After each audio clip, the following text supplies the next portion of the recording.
Hello guys, you're most welcome to Real Science Power again. In this video we are going to prepare a salt, and this time it's going to be a soluble salt.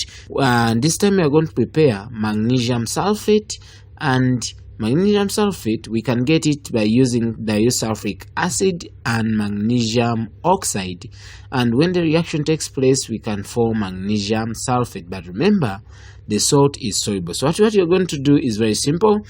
We are going to get a known volume of the acid into the beaker, then we warm the acid.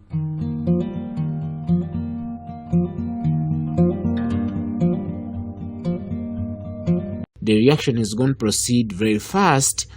That is formation of magnesium sulfate, but remember it is very soluble, so you cannot see it being formed.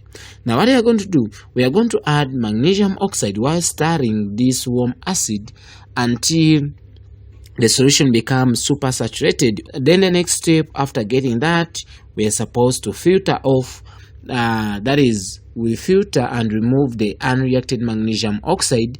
Remember, our salt is soluble, so since the salt is soluble, then it's going to become a filtrate when we filter. After filtering, then we obtain the filtrate. The filtrate is the one that contains our salt, that is magnesium sulfate. Then we can do two things here. We can cool the solution using ice.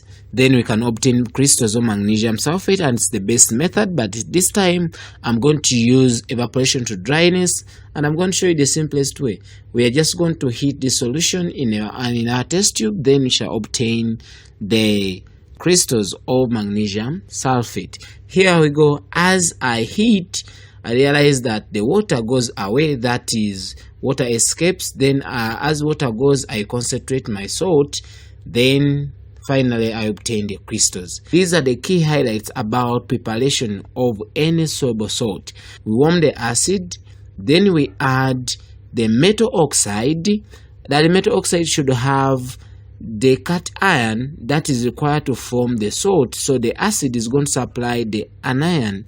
So in this case we shall need the acid, we warm it, then we add an oxide until the solution becomes super saturated. Next step it is to filter, so that we remove. Next step is to filter so that we eliminate the unreacted oxide.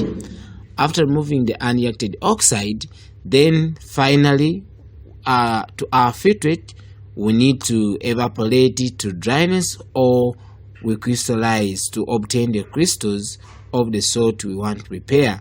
So thank you for watching. Feel free to subscribe to Real Science Pal.